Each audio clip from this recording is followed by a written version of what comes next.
Ce soir-là, en garant ma voiture devant le restaurant, j'ai senti mon cœur battre comme celui d'une jeune fille. 6 heures de route. 6 heures à imaginer le sourire d'Aurore quand elle me verrait arriver. 6 heures à répéter mentalement ce que je lui dirais. Ma chérie, je suis si fière de toi. Mais quand j'ai poussé la porte du restaurant, il n'y avait personne. Personne. Juste le serveur qui essuyait les tables vides. J'ai appelé Aurore. Elle a décroché à la 3e sonnerie. « Allô, mamie ?» Sa voix était froide, distante, comme si j'étais une inconnue. « Ma chérie, je suis au restaurant. Le pavillon bleu. Tu m'as bien dit 19 heures, n'est-ce pas ?» Un silence. Puis cette phrase que je n'oublierai jamais. « Ah, mamie, c'était hier. Je m'appelle Laetitia Duret. J'ai 62 ans et voici l'histoire que je dois raconter. Pas pour me venger, pas pour accuser, mais parce que certaines douleurs, quand on les garde en silence, finissent par nous dévorer de l'intérieur. Et peut-être que mon histoire aidera quelqu'un d'autre à comprendre qu'on peut aimer sans s'oublier. Aurore est ma seule petite fille, la fille de mon fils Julien, mort dans un accident de voiture il y a 12 ans. Quand il est parti, Aurore n'avait que 9 ans. Sa mère, Céline, s'est remariée 2 ans plus tard avec un homme d'affaires qui l'a emmenée vivre à Lyon. Moi, je suis restée à Nantes, dans notre grande maison qui sentait encore le tabac de mon mari disparu 3 ans plus tôt. Mais Aurore, c'était mon lien avec Julien.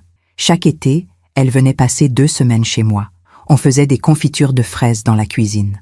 On regardait les vieux films en noir et blanc que son grand-père adorait. On parlait de tout, de ses rêves, de ses peurs, de l'amour. Je la voyais grandir. Devenir cette jeune femme élégante, aux cheveux châtains coupés au carré, avec ce regard intelligent qui ressemblait tant à celui de Julien. Je l'aimais comme on aime un trésor fragile. Il y a 6 mois, Aurore m'a appelée. « Mamie, j'ai une grande nouvelle. » Sa voix débordait d'excitation. « Je me marie. Il s'appelle Mathieu. Tu vas l'adorer. » Mon cœur s'est gonflé de joie. « Oh, ma chérie, c'est merveilleux. Quand est-ce que je peux le rencontrer ?»« Bientôt, mamie. Très bientôt. On organise un dîner de fiançailles dans 2 mois. Tu seras ma première invitée. » J'ai commencé à préparer ce moment comme on prépare une fête. J'ai acheté une robe neuve, bleu marine, élégante mais sobre. Je voulais qu'Aurore soit fière de moi. J'ai fait réparer ma vieille Peugeot. 6 heures de route, ce n'est pas rien à mon âge. Et surtout, j'ai ouvert le coffret en bois que je gardais dans ma chambre depuis des années. À l'intérieur, il y avait une bague. Pas n'importe quelle bague. La bague de fiançailles de ma propre mère. Un anneau en or blanc avec un petit diamant discret. Rien d'ostentatoire, mais chargé d'histoire, d'amour, de transmission. Je voulais l'offrir à Aurore le soir du dîner. Cette bague a traversé 3 générations, ma chérie. Maintenant, elle est à toi. J'imaginais ses yeux briller, ses bras autour de mon cou. La veille du dîner, j'ai appelé Aurore pour confirmer l'heure. 19 heures, mamie. Le pavillon bleu, près du parc. Tu te souviens ? Bien sûr, ma chérie. Je pars demain matin. Parfait. À demain. Sa voix était étrange, un peu précipitée, comme si elle voulait raccrocher vite. Mais je n'y ai pas prêté attention. On ne voit jamais les signes quand on ne veut pas les voir. Ce matin-là, je me suis levée à 5 heures. J'ai préparé un thermos de café, vérifié 3 fois que j'avais bien la bague dans mon sac, mis ma robe neuve dans une housse sur le siège arrière, et j'ai pris la route. 6 heures. 6 heures à écouter France Inter. 6 heures à imaginer ce moment. 6 heures à sentir mon cœur se remplir de cette joie simple et pure qu'on ressent quand on aime quelqu'un plus que soi-même. Quand je suis arrivée au pavillon bleu, il était 18h45. Le restaurant était magnifique. Une terrasse fleurie, des lanternes suspendues. Exactement le genre d'endroit qu'Aurore aurait choisi.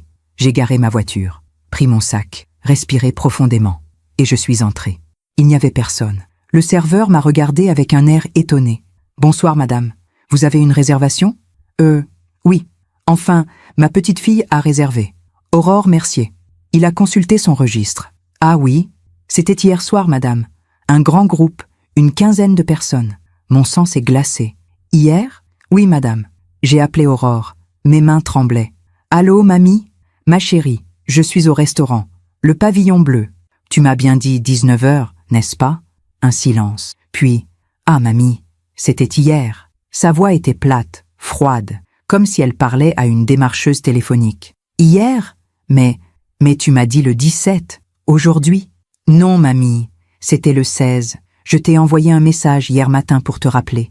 J'ai sorti mon téléphone, vérifié mes messages. Rien, rien du tout.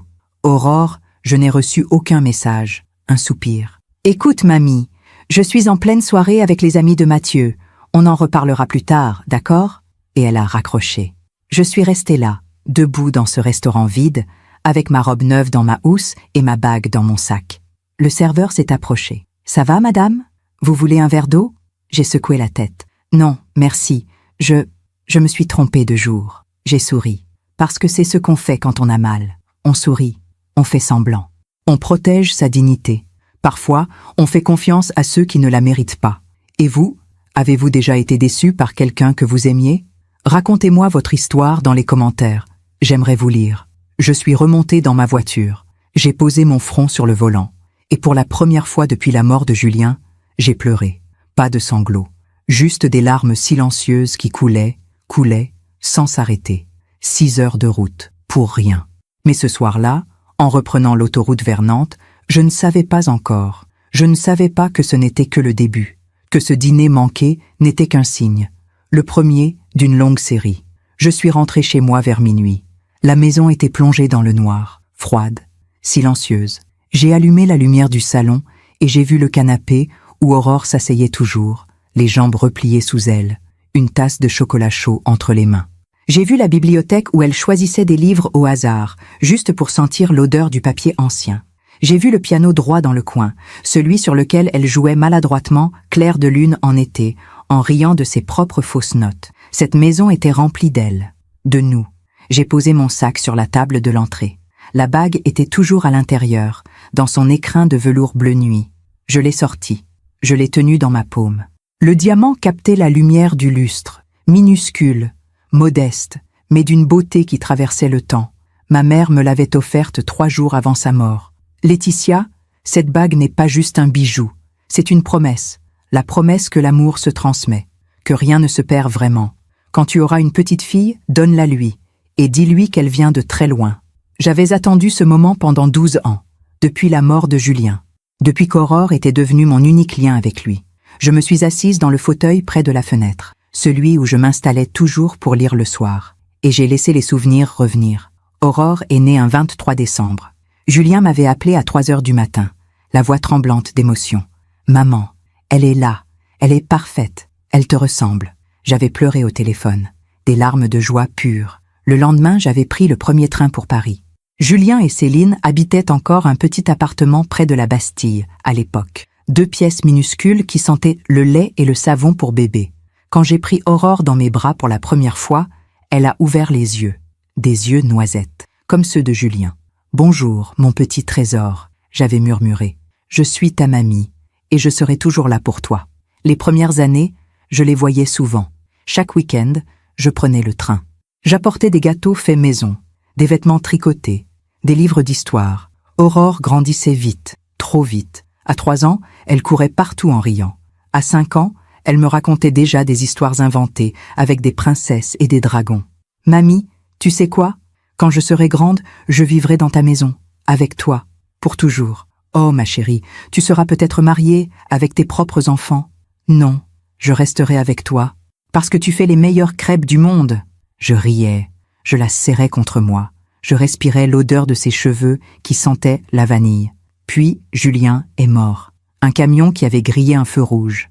Une matinée de novembre pluvieuse. Une seconde d'inattention. Et plus rien. Plus de fils. Plus de rires dans ma cuisine. Plus de coups de téléphone le dimanche matin. Aurore avait 9 ans. Je me souviens de l'enterrement. Elle portait une robe noire trop grande pour elle. Elle se tenait entre Céline et moi, silencieuse, les yeux secs.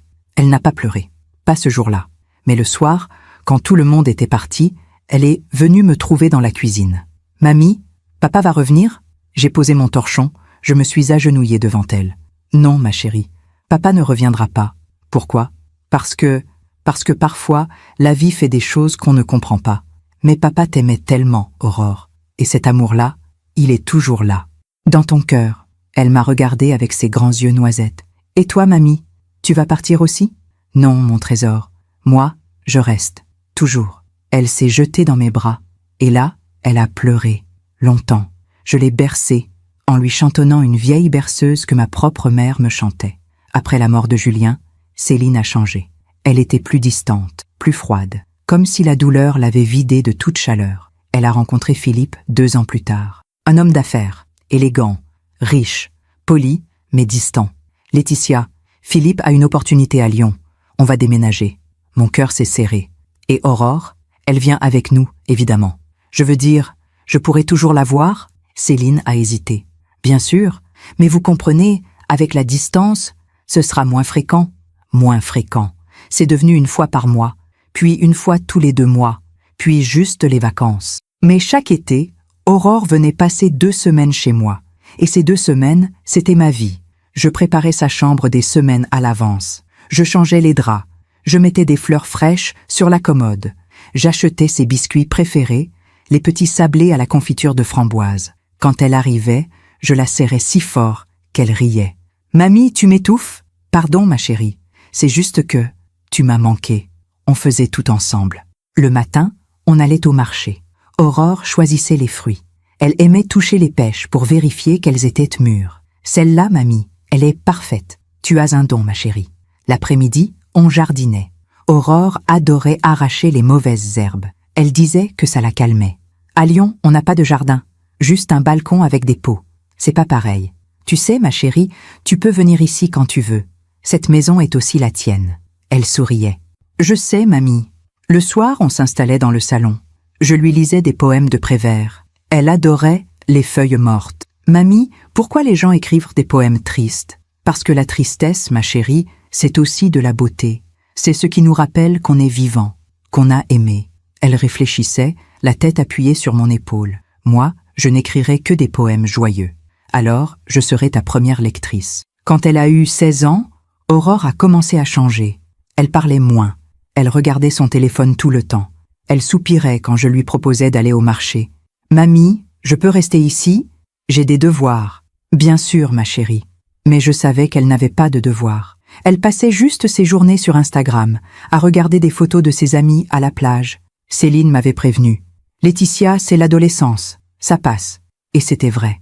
À 18 ans, Aurore est redevenue elle-même, plus mature, plus douce. Elle m'appelait régulièrement. Elle me racontait ses études de design graphique, ses projets, ses rêves. « Mamie, un jour, je monterai ma propre agence, et tu seras ma première cliente. Qu'est-ce que tu me créeras? Un logo pour tes confitures. Tu pourras les vendre au marché. Les confitures de Laetitia. Ça sonne bien, non? » On riait tellement. À 20 ans, elle est venue passer Noël chez moi. Céline et Philippe étaient repartis aux Maldives. Aurore avait refusé de les accompagner. « Je préfère être avec toi, mamie. » Ce Noël-là, c'était le plus beau de ma vie. On a décoré le sapin ensemble. On a fait des biscuits en forme d'étoile. On a regardé « La vie est belle » en buvant du chocolat chaud. Le soir du réveillon, après le dîner, Aurore m'a tendu un paquet. « Tiens, mamie, c'est pour toi. » J'ai ouvert. C'était un cadre photo. À l'intérieur, il y avait une photo de nous deux. Dans le jardin. Elle avait 8 ans. Je lui apprenais à planter des tulipes. On souriait toutes les deux. En bas du cadre, elle avait écrit à la main « Merci d'être ma maison ». J'ai pleuré. « Oh, ma chérie ». Elle m'a serré dans ses bras. « Je t'aime, mamie. Plus que tout. Moi aussi, mon trésor. Moi aussi. » Pendant que je raconte tout cela, je me demande d'où vous m'écoutez. Écrivez le nom de votre ville en commentaire. Cette photo, je l'ai toujours gardée sur ma table de chevet. Chaque matin, en me réveillant, je la regardais. Et je me disais que tant qu'Aurore m'aimait, rien d'autre n'avait vraiment d'importance. Mais les choses changent. Les gens changent. Et parfois, on ne voit pas les signes, parce qu'on ne veut pas les voir. Il y a 1 an, Aurore a commencé à espacer ses appels. Avant, elle m'appelait tous les dimanches. Puis, c'est devenu tous les 15 jours. Puis, 1 fois par mois. Quand je l'appelais, elle répondait toujours. Mais sa voix était différente, pressée, distraite. « Mamie, je suis au boulot, je te rappelle. »« Mamie, je suis avec des amis, on parle plus tard. »« Mamie, je suis crevée, je t'embrasse. » Et elle ne me rappelait jamais. J'essayais de ne pas m'inquiéter. Elle est jeune, elle a sa vie, c'est normal. Mais au fond de moi, quelque chose commençait à se fissurer. Cette certitude que j'avais toujours eue, cette certitude qu'Aurore et moi, c'était indestructible. Puis, il y a 6 mois, elle m'a annoncé son mariage. Et mamie, j'ai une grande nouvelle. Et pendant un instant, J'ai retrouvé ma petite fille, celle qui me racontait tout, celle qui me considérait comme sa confidente. Je me marie. Il s'appelle Mathieu. Tu vas l'adorer. J'étais tellement heureuse, tellement soulagée. Oh ma chérie, c'est merveilleux. Raconte-moi tout. Comment vous êtes-vous rencontrés? Au travail. Il est directeur marketing dans la boîte où je fais mon stage. Il est génial, mamie. Intelligent, ambitieux. Et il m'aime vraiment. J'ai hâte de le rencontrer. Bientôt, mamie. On organise un dîner de fiançailles. Tu seras ma première invitée. Après cet appel, j'ai flotté pendant des jours. Je racontais à mes voisines que ma petite fille se mariait. Je montrais sa photo sur mon téléphone. Regardez comme elle est belle. Oh Laetitia, vous devez être si fière. Je le suis. Elle est toute ma vie. J'ai commencé à préparer son cadeau, la bague. Je l'ai fait nettoyer chez un bijoutier. Il m'a dit qu'elle valait au moins 3000 €. Mais pour moi, elle n'a pas de prix, j'avais répondu. J'ai aussi ouvert un livret d'épargne. 15 000 €. C'était tout ce que j'avais mis de côté depuis des années. Mais je voulais l'offrir à Aurore pour l'aider à démarrer sa vie. Une maison, des meubles, un voyage. Fais-en ce que tu veux, ma chérie. 2 semaines avant le dîner, j'ai reçu une carte, une invitation. Sur le devant, il y avait une photo d'Aurore et Mathieu. Ils souriaient, devant un coucher de soleil. À l'intérieur, c'était écrit en lettres dorées. Aurore et Mathieu ont la joie de vous inviter à célébrer leurs fiançailles. Le 16 septembre, 19 h. Le pavillon bleu, Lyon. J'ai accroché cette carte sur le frigo. Je la regardais chaque matin en prenant mon café. Le 16 septembre. J'ai compté les jours, comme une enfant qui attend Noël. Mais voilà. Le 16 septembre, quand je suis arrivée au pavillon bleu après 6 heures de route, il n'y avait personne, parce que le dîner avait eu lieu la veille, le 15 septembre, et Aurore ne m'avait pas prévenue. Cette nuit-là, en rentrant chez moi, j'ai relu l'invitation. Encore et encore. Le 16 septembre. C'était écrit noir sur blanc. Ce n'était pas moi qui m'étais trompée. C'était elle qui avait changé la date, sans me dire. J'ai posé la bague sur ma table de nuit, à côté de la photo où Aurore avait écrit « Merci d'être ma maison ». Et pour la première fois depuis très longtemps, je me suis demandé si j'avais encore une place dans sa vie, ou si j'étais juste devenue un fantôme, une vieille femme encombrante, qu'on oublie. Le lendemain matin, je me suis réveillée avec la lumière du soleil sur le visage. Pendant 1 seconde, j'ai oublié. Puis, tout est revenu. Le restaurant vide, la voix froide d'Aurore, les 6 heures de route pour rien. J'ai regardé mon téléphone. Aucun message, aucun appel, pas même un « désolé, mamie », rien. Je me suis levée lentement. Mes articulations craquaient. Mon dos me faisait mal. À 62 ans, on sent chaque émotion dans son corps. La tristesse, c'est un poids sur la poitrine. La déception, c'est une fatigue dans les os. Je suis descendue à la cuisine. J'ai préparé du café. Je me suis assise à la table, devant la fenêtre qui donnait sur le jardin. Les roses commençaient à faner. Il fallait que je les taille, mais je n'en avais pas la force. J'ai ouvert mon téléphone, j'ai relu notre dernière conversation. Moi, ma chérie, je confirme pour demain soir. 19 h au pavillon bleu. J'ai tellement hâte de te voir. Aurore. Ok, mamie. 2 lettres. Ok, mamie. Avant, elle m'aurait répondu, moi aussi j'ai hâte, mamie. Je t'aime fort. Mais là, juste. Ok, mamie. Froid. Distant. Comme si j'étais une corvée sur sa liste de choses à faire. J'ai remonté notre historique de messages. Il y a 6 mois, quand elle m'avait annoncé son mariage, Aurore, mamie, j'ai une grande nouvelle, je me marie.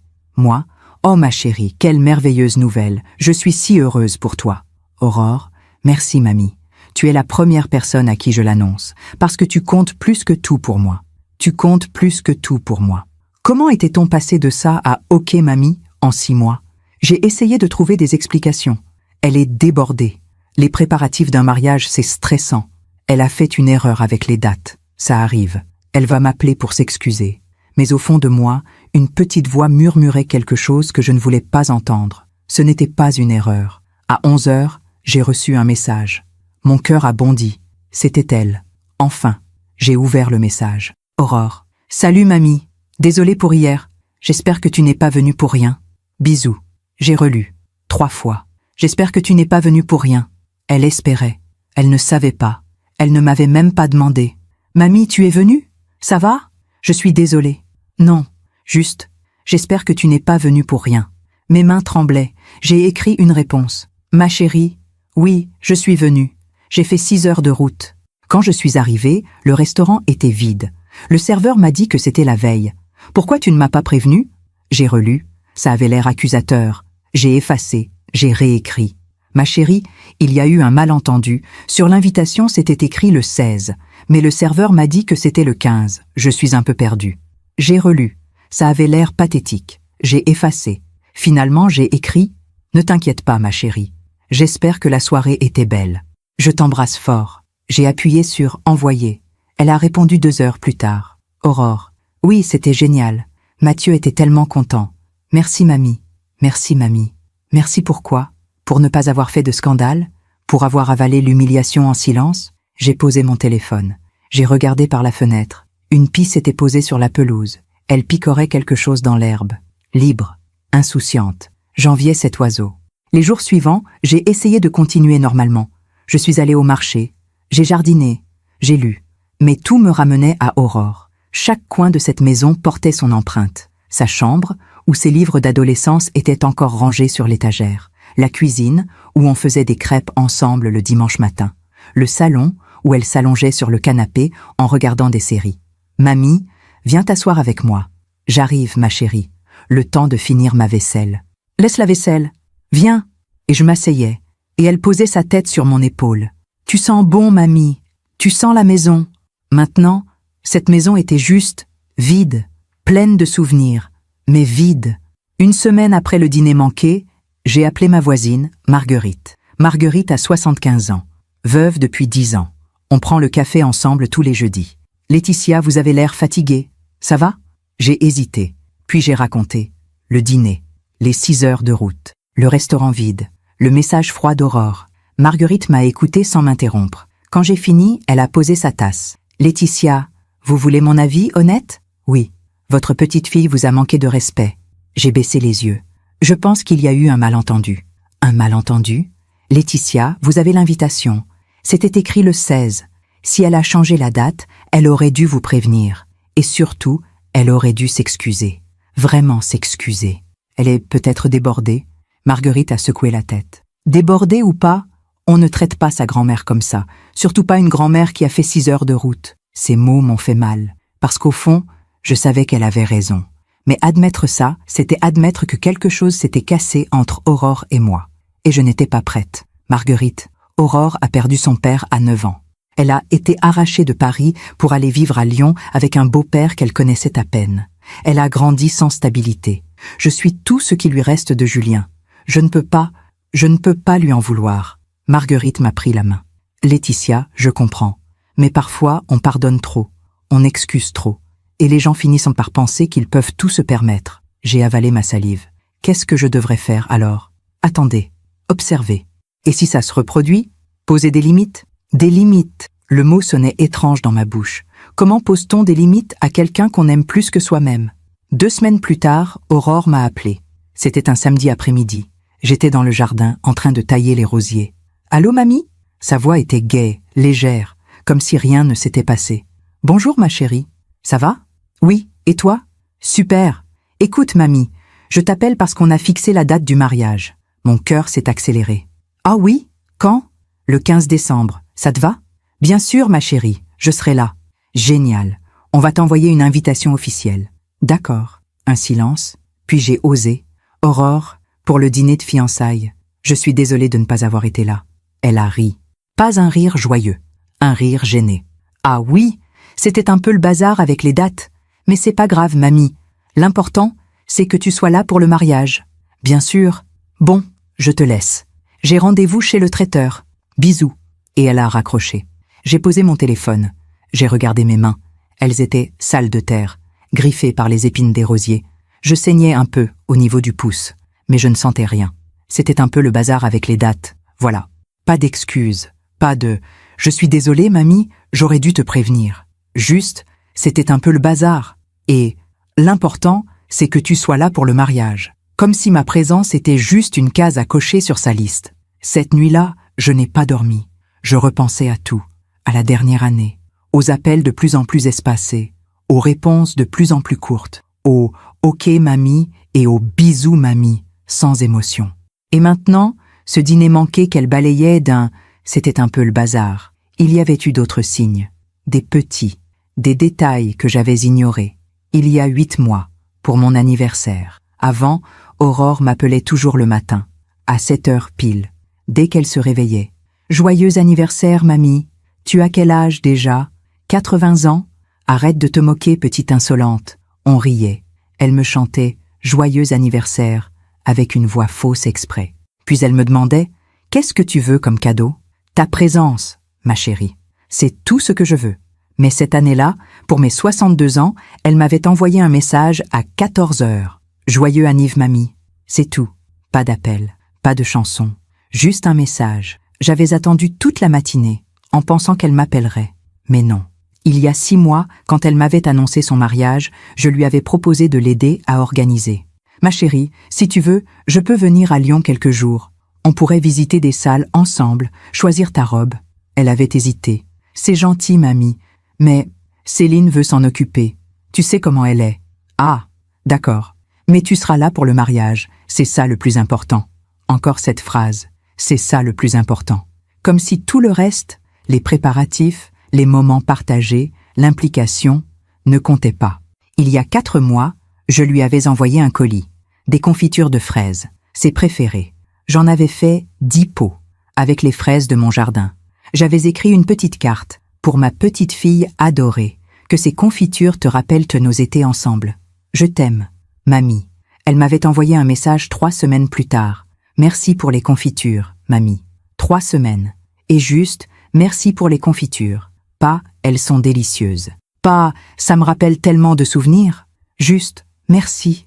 Tous ces signes, tous ces petits retraits, ces petites négligences. J'avais fait semblant de ne pas les voir, parce que je ne voulais pas croire que ma petite fille, ma chérie, mon trésor, était en train de m'oublier. Mais maintenant, allongée dans mon lit à 3 heures du matin, je ne pouvais plus ignorer la vérité. Quelque chose avait changé.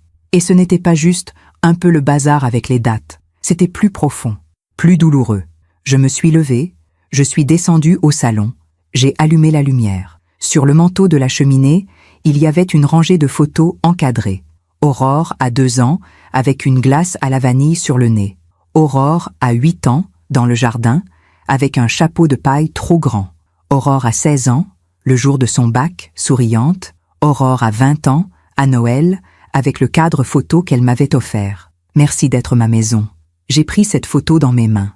J'ai regardé son visage, ses yeux, ce sourire. Où es-tu passée, ma chérie? Où es-tu partie? Et pour la première fois, une pensée terrible a traversé mon esprit. Une pensée que je n'avais jamais osé formuler. Et si elle ne t'aimait plus comme avant? Et si tu n'étais plus importante pour elle? Et si tu étais devenue juste une obligation? J'ai reposé la photo. Mes mains tremblaient. Mon cœur battait trop vite. Je me suis assise dans le fauteuil près de la fenêtre, celui où je lisais le soir, celui où Aurore s'asseyait avec moi quand elle était petite. Lis-moi une histoire, mamie. Laquelle? Celle de la princesse qui sauve le prince. Tu veux dire celle où le prince sauve la princesse? Non, celle où la princesse sauve le prince, parce que les filles sont plus fortes? Je riais. Tu as raison, ma chérie. Les filles sont plus fortes. Mais maintenant, je ne me sentais pas forte. Je me sentais vieille, fatiguée et inutile.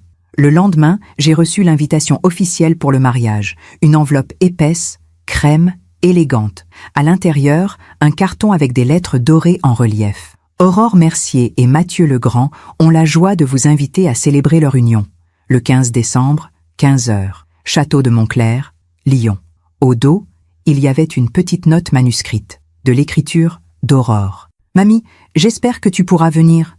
Ce serait tellement important pour moi. Bisous, Aurore. » J'ai relu cette note 3 fois. « J'espère que tu pourras venir. » Espère. Comme si c'était une possibilité, pas une certitude. Comme si elle envisageait que je ne vienne pas. Ou pire, comme si, au fond, ça ne changerait pas grand-chose. J'ai posé l'invitation sur la table. J'ai regardé la bague, toujours dans son écrin. Et j'ai su. J'ai su que quelque chose de précieux était en train de se briser. Quelque chose que j'avais construit pendant 21 ans. Quelque chose que je pensais indestructible. Mais on ne voit jamais les fissures quand elles commencent. On les voit quand tout s'effondre. Les semaines qui ont suivi l'invitation, j'ai essayé de me convaincre que tout allait bien, que j'exagérais, que j'étais trop sensible. C'est l'âge, Laetitia. Tu deviens émotive pour un rien. Je me répétais ça tous les matins, devant le miroir de la salle de bain, comme une prière, comme un mensonge qu'on se dit jusqu'à ce qu'il devienne vrai. J'ai appelé Aurore plusieurs fois, toujours pour des prétextes. Ma chérie, j'ai vu une recette de gâteau aux noix dans un magazine. Tu te souviens? C'était ton préféré quand tu étais petite. Tu veux que je te l'envoie? Oui, mamie, envoie. Sa voix était distraite. J'entendais du bruit derrière elle, des voix, des rires. Tu es occupée? Un peu? On est chez des amis de Mathieu? Ah, d'accord, je te laisse. Ok, mamie. Bisous. Clic. Une autre fois, je l'ai appelée pour lui parler d'une émission que j'avais regardée. Une émission sur les mariages traditionnels en France. Ma chérie, il y avait une mariée qui portait une robe magnifique, avec de la dentelle de Calais. Ça m'a fait penser à toi. Tu as déjà choisi ta robe? Pas encore, mamie. Céline m'accompagne la semaine prochaine. Ah, un silence. Tu veux que je vienne aussi? C'est gentil, mamie, mais... Tu sais, Céline a déjà tout organisé. Et puis, le trajet depuis Nantes, c'est long. Ce n'est pas un problème, ma chérie. Je peux prendre le train. Non, non, c'est bon. On t'enverra des photos. D'accord. Bon, je dois y aller, mamie. Je t'embrasse.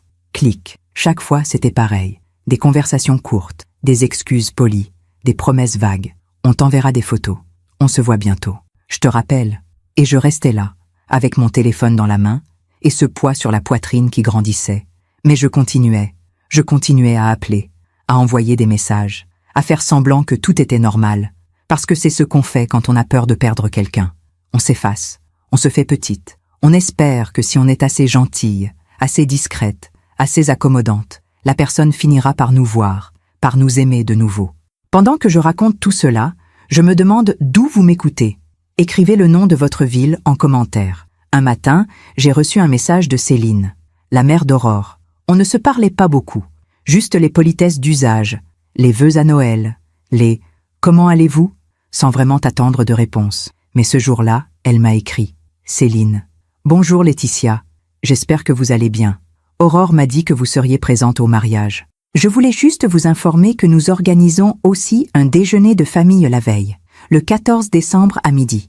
Chez nous, si vous voulez venir, vous êtes la bienvenue. » J'ai relu le message. Si vous voulez venir, vous êtes la bienvenue. Pas « Nous serions ravis de vous avoir ». Pas « Aurore aimerait beaucoup que vous soyez là ». Non. Si vous voulez venir, vous êtes la bienvenue. Comme une invitation de courtoisie, une formalité. Mais j'ai répondu « Merci beaucoup Céline. Je viendrai avec plaisir. » Elle a répondu 2 heures plus tard. « Parfait. À bientôt. » C'est tout. J'ai repensé à cette époque, juste après la mort de Julien. Céline et moi, on s'était rapprochés. Enfin, je pensais qu'on s'était rapprochés. On pleurait ensemble. On se soutenait. Je gardais Aurore tous les week-ends pour que Céline puisse souffler. Laetitia, je ne sais pas ce que je ferais sans vous. Ne dites pas ça, Céline. On est une famille. Elle m'avait serré dans ses bras. Et pendant un instant, j'avais cru que le malheur nous avait unis. Mais après son remariage avec Philippe, tout avait changé. Elle était devenue distante, polie, mais froide, comme si elle voulait tourner la page, oublier Julien, et par extension, m'oublier moi aussi. Un jour, quelques mois après leur mariage, je lui avais proposé de venir passer un week-end à Nantes avec Aurore. Comme avant, vous vous souvenez? On faisait des promenades au parc, on cuisinait ensemble. Céline avait souri, un sourire poli. C'est gentil, Laetitia, mais vous comprenez, avec Philippe, on essaie de créer notre propre famille, nos propres traditions. Nos propres traditions. J'avais compris. J'étais du passé. Philippe était l'avenir. Depuis, on s'était vus de moins en moins. Juste aux anniversaires d'Aurore, parfois. Et encore, les 2 dernières années, je n'avais même pas été invitée. Mamie, on fait juste un truc petit cette année. Avec les amis. Ah, d'accord, ma chérie.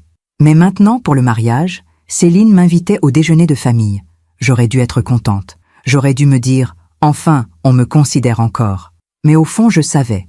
Je savais que si elle m'invitait, c'était parce qu'elle n'avait pas le choix. Parce que ne pas inviter la grand-mère au déjeuner de famille la veille du mariage, ça aurait fait mauvais genre. 2 semaines avant le mariage, j'ai commencé mes préparatifs. J'ai acheté une robe élégante, bleu roi, avec une petite veste assortie. J'ai essayé plusieurs boutiques. J'ai passé des heures devant les miroirs. « Vous êtes ravissante, madame », disait la vendeuse. « Vous croyez? Je ne veux pas paraître vieille. Mais non, cette couleur vous va à merveille. » J'ai acheté la robe, 350 €, une fortune pour moi. Mais je voulais qu'Aurore soit fière de moi. Je voulais qu'elle me regarde et qu'elle se dise « C'est ma mamie. Elle est belle. » J'ai aussi acheté un cadeau, Enfin, j'avais déjà la bague. Mais je voulais offrir quelque chose de plus. Quelque chose qui leur serait utile. J'ai ouvert mon livret d'épargne. 15 000 €.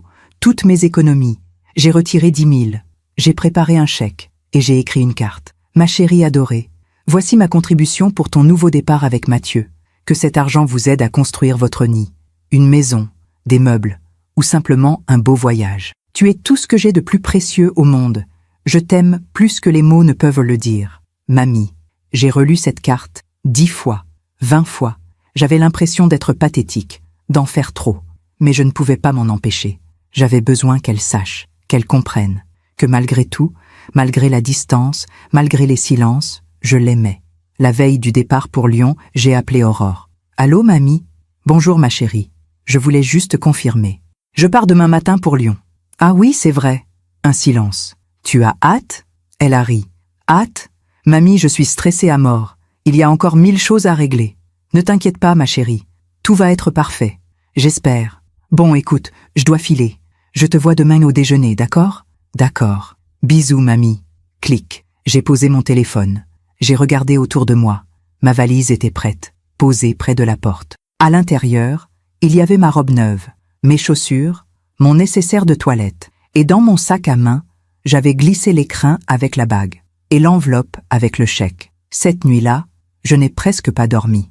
Je repensais à tout, à ces derniers mois, aux signes, au silence, à cette sensation grandissante d'être exclu. Mais je me répétais, après le mariage, tout redeviendra comme avant. Elle est juste stressée.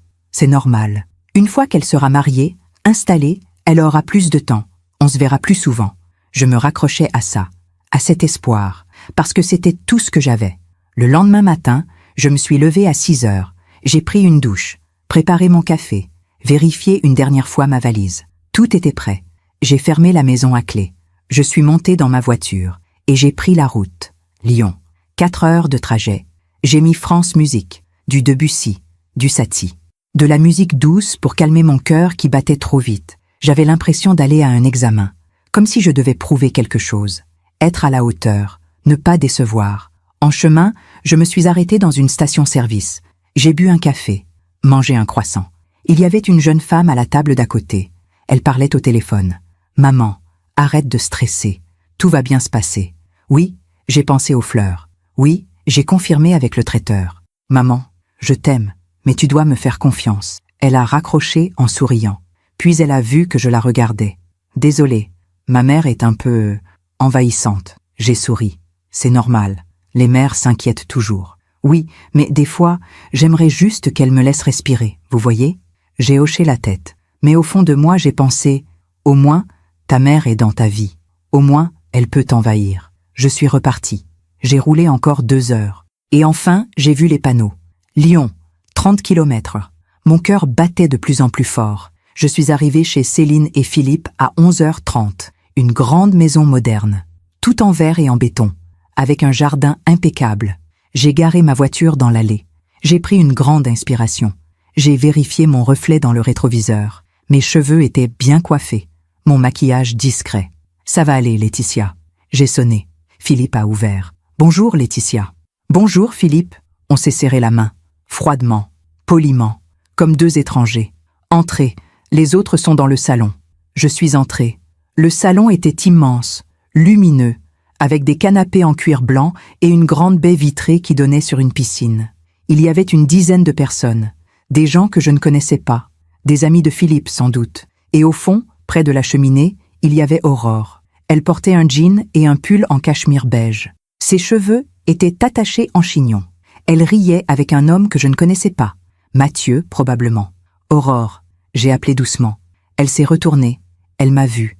Et pendant une fraction de seconde, j'ai cru voir une lueur dans ses yeux.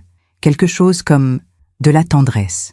Mais ça a disparu aussitôt. « Ah, mamie, tu es là. » Elle s'est approchée. Elle m'a fait la bise. 2 bises rapides, comme on embrasse une connaissance. Pas comme on embrasse sa grand-mère qu'on n'a pas vue depuis des mois. « Bonjour, ma chérie. Ça va ? Le trajet s'est bien passé ? » « Oui, très bien. Cool. Bon, viens, je te présente Mathieu. » Mathieu était grand, brun, costume cravate même pour un déjeuner de famille. Il m'a serré la main. Fort, trop fort. « Enchantée, Madame Duret. » Aurore m'a beaucoup parlé de vous. Ah oui? Il a souri. Un sourire professionnel. Oui. Elle m'a dit que vous faisiez les meilleures confitures de France. J'ai essayé de sourire. C'est gentil. Puis Aurore m'a prise par le bras. Bon mamie, installe-toi. Le déjeuner va bientôt être servi. Elle m'a guidée vers le canapé. Puis, elle est repartie. Vers les autres, vers les rires, vers sa nouvelle vie. Je me suis assise, seule. Personne ne m'a adressé la parole. Les gens discutaient entre eux. De choses que je ne comprenais pas. Des blagues internes. Des anecdotes sur des gens que je ne connaissais pas. Céline est passée. Laetitia, vous voulez boire quelque chose? Un verre d'eau, s'il vous plaît. Pas de champagne? Non, merci. Je dois conduire demain. Ah oui, c'est vrai. Elle est partie chercher mon eau.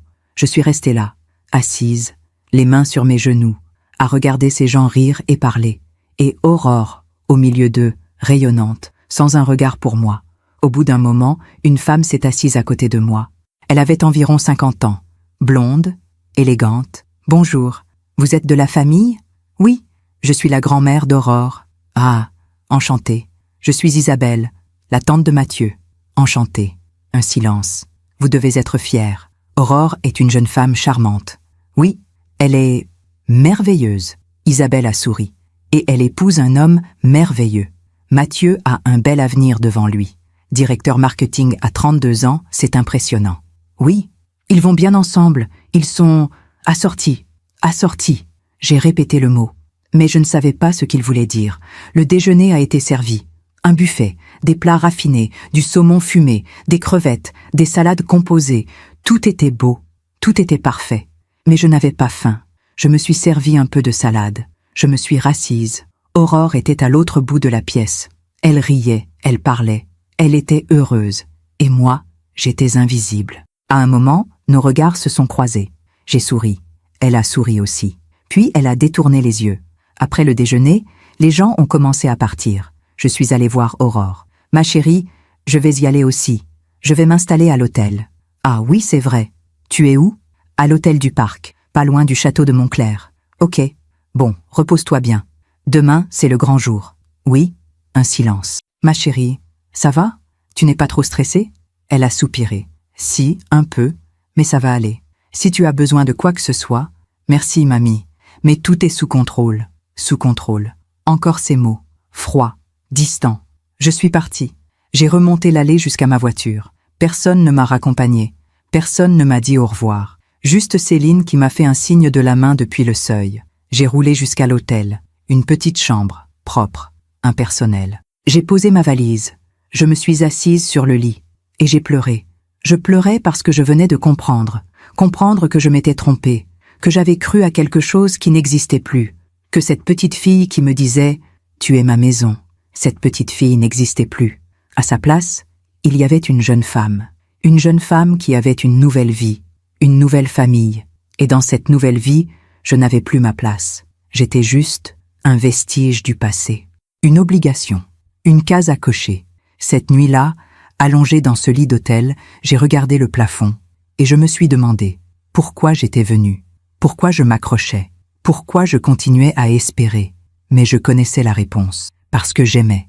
Parce qu'on n'arrête pas d'aimer quelqu'un juste parce qu'il ne vous aime plus. On continue, on espère, on se soumet, on s'efface, on accepte les miettes. Parce que les miettes, c'est toujours mieux que rien. Le 15 décembre. Le jour du mariage. Je me suis réveillée à 6 heures. La chambre d'hôtel était froide, grise. La lumière du matin filtrait à peine à travers les rideaux. J'ai regardé mon téléphone. Aucun message, aucun appel. Pas même un « bonjour mamie » d'Aurore. Je me suis levée lentement. Mon dos me faisait mal. Mes jambes étaient raides. J'ai pris une douche longue, très chaude, comme si l'eau pouvait laver cette sensation d'être de trop. Je me suis habillée. Ma robe bleue, mes chaussures neuves. Un peu de maquillage. Je me suis regardée dans le miroir. Tu es belle, Laetitia. Tu es digne. Mais mon reflet me renvoyait l'image d'une vieille femme fatiguée, qui essayait trop fort, qui voulait trop être aimée. J'ai pris mon sac. À l'intérieur, l'écrin avec la bague et l'enveloppe avec le chèque de 10 000 €. Mes mains tremblaient un peu en le touchant. C'est trop, Laetitia. Non, c'est un cadeau d'amour. Elle ne le mérite pas. Arrête, c'est ta petite fille. La cérémonie était prévue à 15 heures, au château de Montclair. Un lieu magnifique, paraît-il, avec des jardins à la française et une chapelle du XVIIIe siècle. Le genre d'endroit où on se marie quand on veut impressionner. J'ai quitté l'hôtel vers 13 heures. J'avais du temps, trop de temps. Je ne voulais pas arriver trop tôt, mais je ne voulais pas non plus arriver en retard. Il fallait que je sois parfaite, invisible, mais présente, là, mais pas encombrante. Je me suis arrêtée dans un café. J'ai commandé un thé. Je me suis assise près de la fenêtre. Dehors, les gens passaient, pressés, vivants. Ils allaient quelque part. Ils avaient un but. Moi, j'attendais. J'attendais que l'heure passe. J'attendais d'être utile, d'être vue, d'exister dans les yeux de ma petite fille. À 14h30, je suis montée dans ma voiture. J'ai suivi le GPS jusqu'au château de Montclair. La route serpentait à travers la campagne lyonnaise. Des vignes, des collines, un ciel gris pâle. Quand je suis arrivée, j'ai vu les voitures. Des dizaines de voitures. Des BMW, des Mercedes, des Audi. Toutes neuves, toutes brillantes. Ma vieille Peugeot avait l'air misérable à côté. J'ai garé ma voiture au bout de l'allée, loin, pour ne pas déranger, pour ne pas faire tâche. J'ai pris mon sac, j'ai respiré profondément. Allez, Laetitia, c'est le mariage de ta petite fille. Souris. Le château était magnifique, une bâtisse en pierre blanche, avec des tours, des vitraux, des jardins parfaitement entretenus. Il y avait des guirlandes de fleurs blanches partout, des roses, des pivoines, des hortensias. Tout était parfait, comme dans un magazine. Les invités arrivaient, des femmes en robes élégantes, des hommes en costume. Tout le monde se connaissait, tout le monde riait, tout le monde s'embrassait. Je suis entrée, seule. Personne ne m'a saluée, personne ne m'a regardée. J'étais un fantôme. Dans le hall d'entrée, il y avait un plan de table. J'ai cherché mon nom. Laetitia Duret, table 12. Tout au fond, loin de la table d'honneur, loin d'Aurore. J'ai avalé ma salive. Ce n'est rien. C'est normal, il y a beaucoup d'invités, mais au fond de moi, je savais qu'on m'avait mise là où je ne dérangerais personne. Je suis entrée dans la chapelle, les bancs étaient déjà presque pleins. J'ai trouvé une place, au 3e rang, sur le côté. Je me suis assise, j'ai posé mon sac sur mes genoux, et j'ai attendu. Autour de moi, les gens parlaient. Tu as vu la robe de Catherine? Une horreur. Mathieu a vraiment bien réussi. Directeur marketing à 32 ans. Aurore est magnifique, elle a perdu au moins 5 kilos. Je ne parlais à personne, personne ne me parlait. J'étais juste là, assise, en attendant que ma petite fille arrive. À 15 heures précises, la musique a commencé. Un quatuor à cordes. Bach, prélude en do majeur. Magnifique. Tout le monde s'est levé. J'ai regardé vers l'entrée, et je l'ai vue. Aurore, elle était éblouissante. Sa robe était en dentelle ivoire, simple, élégante, avec une longue traîne. Ses cheveux étaient relevés en chignon, avec quelques mèches qui tombaient sur ses épaules. Elle portait un voile léger, et dans ses mains, un bouquet de roses blanches. Elle avançait au bras de Philippe, pas de son père, de Philippe, l'homme qui avait remplacé Julien. Mon cœur s'est serré. Elle aurait dû être au bras de son père. Mais Julien n'était plus là, et moi, je n'avais pas été invitée à l'accompagner. Même pas pour représenter Julien, même pas pour ça. Aurore passait devant moi. Elle souriait. Elle était radieuse. J'ai essayé de croiser son regard. Juste un instant, juste un sourire, pour qu'elle sache que j'étais là, que j'étais fière. Mais elle ne m'a pas vue. Elle regardait droit devant elle, vers Mathieu, vers son avenir. La cérémonie a commencé. Le prêtre a parlé. De l'amour, de l'engagement, de la famille. Le mariage est une union sacrée. Un lien qui unit non seulement 2 personnes, mais aussi 2 familles. 2 familles. J'ai regardé autour de moi. Du côté de Mathieu, il y avait ses parents, ses frères et sœurs, ses oncles et tantes. Ils étaient nombreux, souriants, unis. Du côté d'Aurore, il y avait Céline et Philippe, et quelques amis, mais pas de famille de Julien. Juste moi, seule, au 3e rang. Mathieu et Aurore ont échangé leurs vœux. Je promets de t'aimer, de te respecter, de te soutenir, dans les bons moments comme dans les épreuves. Aurore pleurait, des larmes de joie. Elle était heureuse, et je devrais l'être aussi. Mais je ne l'étais pas, parce que quelque chose manquait, quelque chose que je ne pouvais pas nommer, mais que je sentais, profondément. Ils se sont embrassés. Tout le monde a applaudi. Moi aussi, j'ai applaudi, j'ai souri. Mais mes mains étaient froides, et mon cœur était lourd. Après la cérémonie, nous sommes tous sortis dans le jardin. Il y avait un cocktail. Des serveurs en costume circulaient avec des plateaux. Champagne, canapé, petit four. J'ai pris une coupe de champagne. Je ne bois presque jamais. Mais ce jour-là, j'avais besoin de quelque chose. Pour me donner du courage. Pour tenir. Aurore et Mathieu étaient entourés. Tout le monde voulait les féliciter. Les embrasser. Prendre des photos. Je me suis approchée. Lentement. J'ai attendu. J'ai attendu que la foule se disperse un peu. Enfin, j'ai réussi à m'approcher. Aurore. Elle s'est retournée. Ah, mamie. Elle m'a fait la bise. Vite. Distraitement. Tu es magnifique, ma chérie. Merci, mamie. Un sourire. Poli, mais froid. Je voulais te donner quelque chose. J'ai sorti l'enveloppe de mon sac. Tiens, c'est pour toi. Pour vous deux. Elle a pris l'enveloppe. Oh, merci, mamie. C'est gentil. Elle l'a glissée dans son sac, sans l'ouvrir, sans même demander ce que c'était. Et j'ai aussi autre chose. J'ai sorti l'écrin. Mes mains tremblaient. C'est la bague de mon arrière-grand-mère, celle que ma mère m'avait donnée. Je voulais te l'offrir, pour que tu la portes, pour que tu te souviennes. Aurore a ouvert l'écrin. Elle a regardé la bague. 1 seconde, 2 secondes, puis elle a refermé l'écrin. C'est joli, mamie. Merci. Sa voix était plate, sans émotion, comme si je venais de lui offrir un stylo. Tu la porteras? Elle a hésité. Oui, bien sûr. Un jour. Pas aujourd'hui. Pas maintenant. Un jour. Bon, mamie, excuse-moi, mais il y a encore plein de gens qui veulent me féliciter. On se voit tout à l'heure, d'accord? Oui, bien sûr. Elle est partie, avec l'écrin dans la main, avec mon enveloppe dans son sac, avec mon cœur en miettes. Je suis restée là, debout, seule, au milieu de tous ces gens. Une femme s'est approchée. Je l'avais vue au déjeuner de la veille. Une amie de Céline. Vous êtes la grand-mère d'Aurore, n'est-ce pas? Oui. Elle est magnifique. Vous devez être si fière. Oui, je le suis. La femme a souri. C'est dommage que vous habitiez si loin. Aurore me disait qu'elle ne vous voyait pas beaucoup. Mes mains se sont crispées sur ma coupe. Ah bon? Elle a dit ça? Oui. Elle disait que vous étiez... Comment elle a dit déjà? Ah oui, que vous étiez un peu distante, que vous ne vous intéressiez pas beaucoup à sa vie. Le sol s'est ouvert sous mes pieds. Je ne suis pas distante. La femme a eu l'air gênée. Oh, pardon, je ne voulais pas... Enfin, vous savez comment sont les jeunes. Ils ont leur propre perception. Elle s'est éloignée rapidement. Distante. Le mot résonnait dans ma tête. Distante. C'était moi qui appelais. C'était moi qui envoyais des messages. C'était moi qui faisais 6 heures de route. C'était moi qui avais attendu dans un restaurant vide. Et elle disait que j'étais distante. J'ai posé ma coupe de champagne. Je suis allée m'asseoir sur un banc, loin de la foule, loin des rires, loin de tout. J'ai regardé les invités. Ils riaient, ils dansaient, ils s'amusaient. Et moi, j'étais invisible. Personne ne me cherchait. Personne ne se demandait où j'étais. Personne ne s'inquiétait. Au bout d'un moment, une jeune femme s'est assise à côté de moi. Elle avait environ 30 ans. Jolie, souriante. « Bonjour, vous allez bien ?» J'ai essuyé discrètement mes yeux. « Oui, juste, fatiguée. Je comprends. Les mariages, c'est épuisant. Je m'appelle Sophie.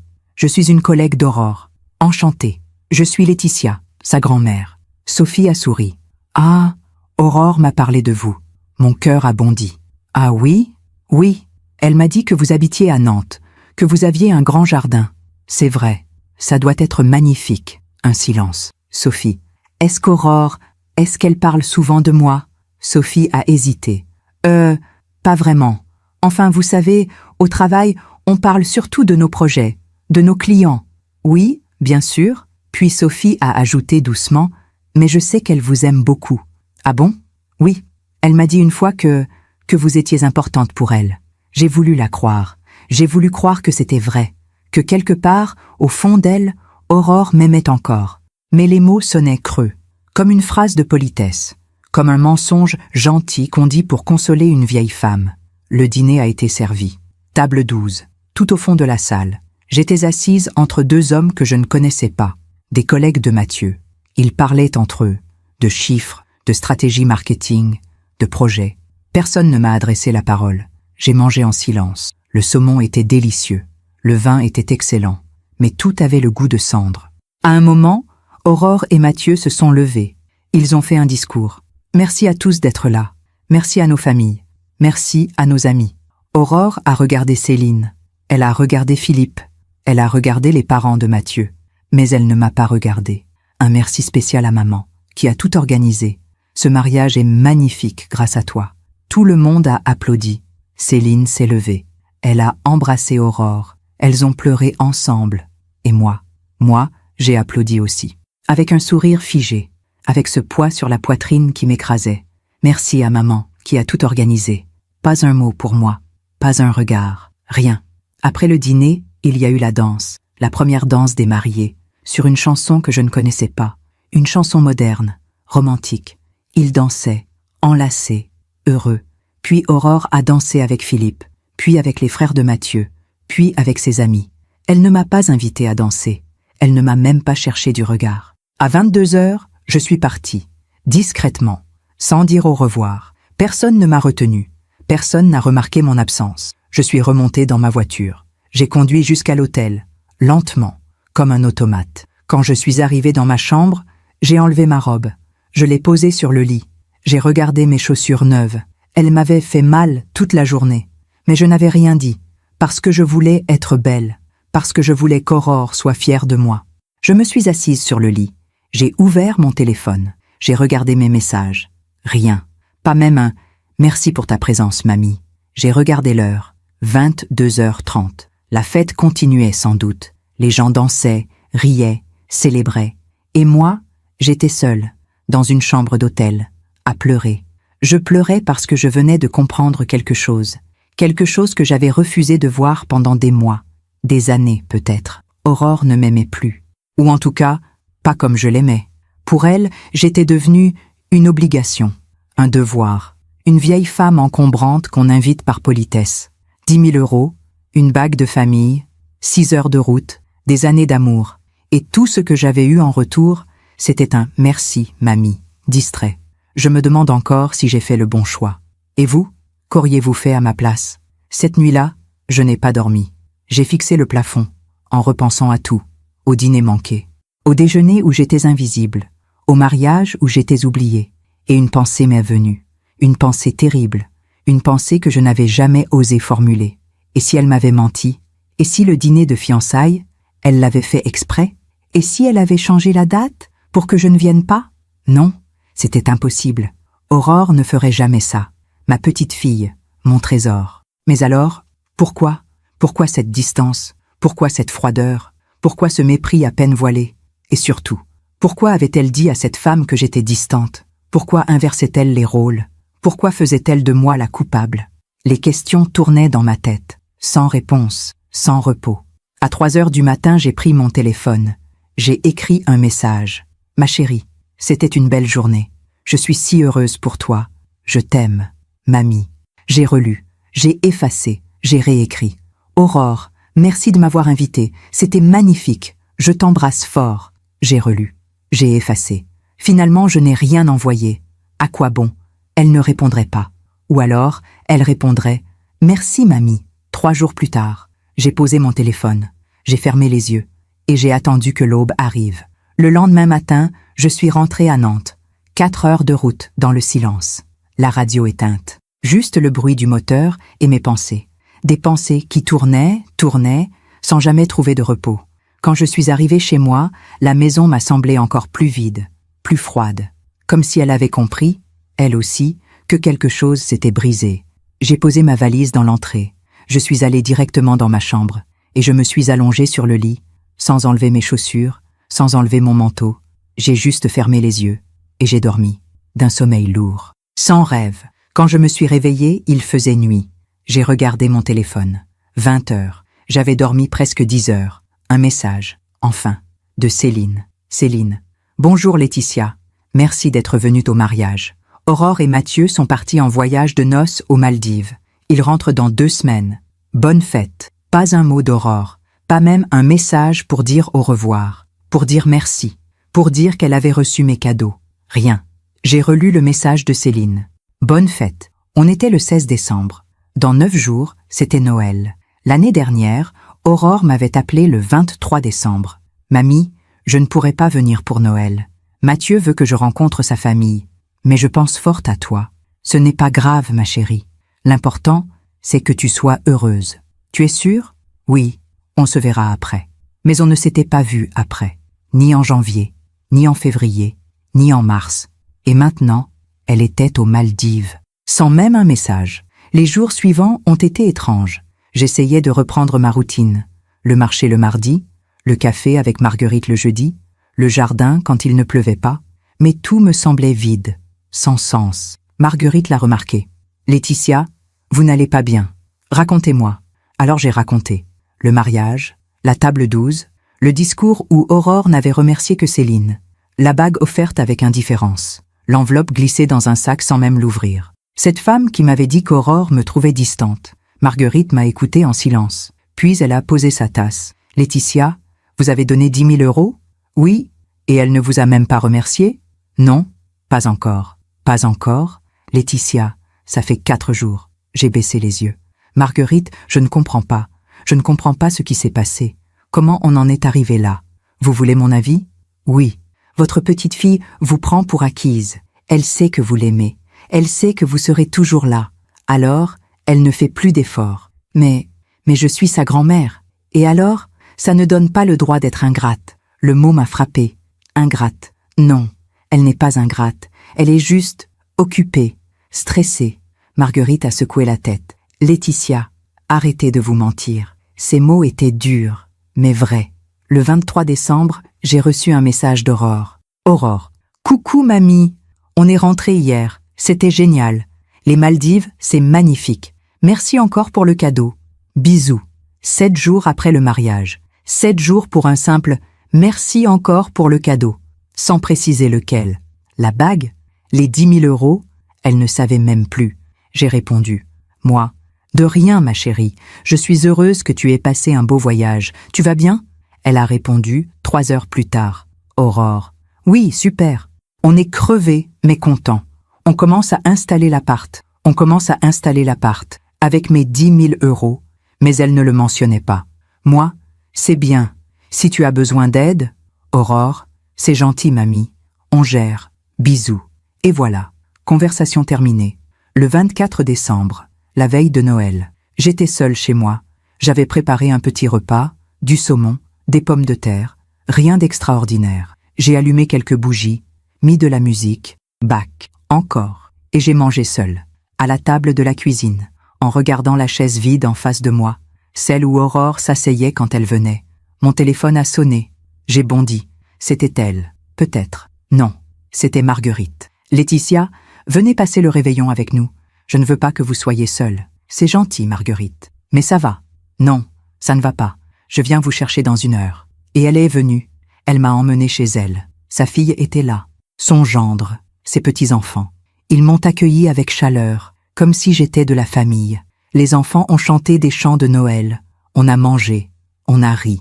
Et pendant quelques heures, j'ai oublié. J'ai oublié cette douleur, cette absence, cette trahison silencieuse. Mais à minuit, quand tout le monde s'embrassait en se souhaitant « Joyeux Noël », j'ai regardé mon téléphone. Aucun message d'Aurore. Marguerite l'a remarqué.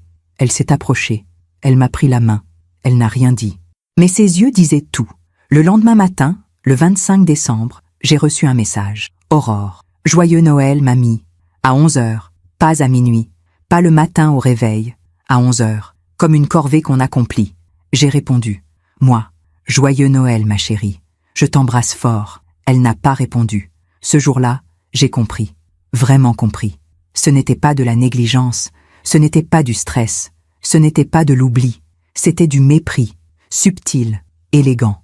Mais du mépris quand même. Aurore m'avait effacé de sa vie. Petit à petit. Sans bruit. Sans conflit. Juste, en ne répondant plus. En ne venant plus. En ne donnant plus. Et moi, j'avais tout accepté. Parce que je l'aimais. Parce que j'avais peur de la perdre. Parce que je pensais que si je me faisais plus petite, plus discrète, plus accommodante, elle finirait par revenir. Mais elle n'était pas revenue. Au contraire, plus je donnais, moins elle prenait. Plus j'appelais, moins elle répondait. Plus j'espérais, plus elle s'éloignait. Cette nuit-là, je suis descendue au salon. J'ai allumé la lumière, j'ai regardé toutes ces photos sur la cheminée. Aurore à 2 ans, Aurore à 8 ans, Aurore à 16 ans, Aurore à 20 ans. Merci d'être ma maison. J'ai pris cette photo, je l'ai retournée, et j'ai pleuré, parce que j'avais été sa maison, pendant des années. Mais maintenant, elle en avait une Une maison sans moi. Une vie sans moi. Et le pire, c'est qu'elle ne me l'avait même pas dit. Elle m'avait juste abandonné. En silence. Sans explication. Sans adieu. Le lendemain, j'ai reçu un appel. Un numéro que je ne connaissais pas. Allô? Madame Duret? Oui. Bonjour. Je suis Julie Marchand, de la Banque Populaire. Je vous appelle au sujet du chèque de 10 000 € que vous avez émis le 15 décembre. Mon cœur s'est arrêté. Oui? Il vient d'être encaissé hier. Je voulais juste vérifier avec vous que tout était normal. Oui, c'est normal. C'est un cadeau pour ma petite fille. Très bien. Je vous remercie. Bonne journée, madame. Elle avait encaissé le chèque le 26 décembre, le lendemain de Noël, sans même me remercier, sans même me demander.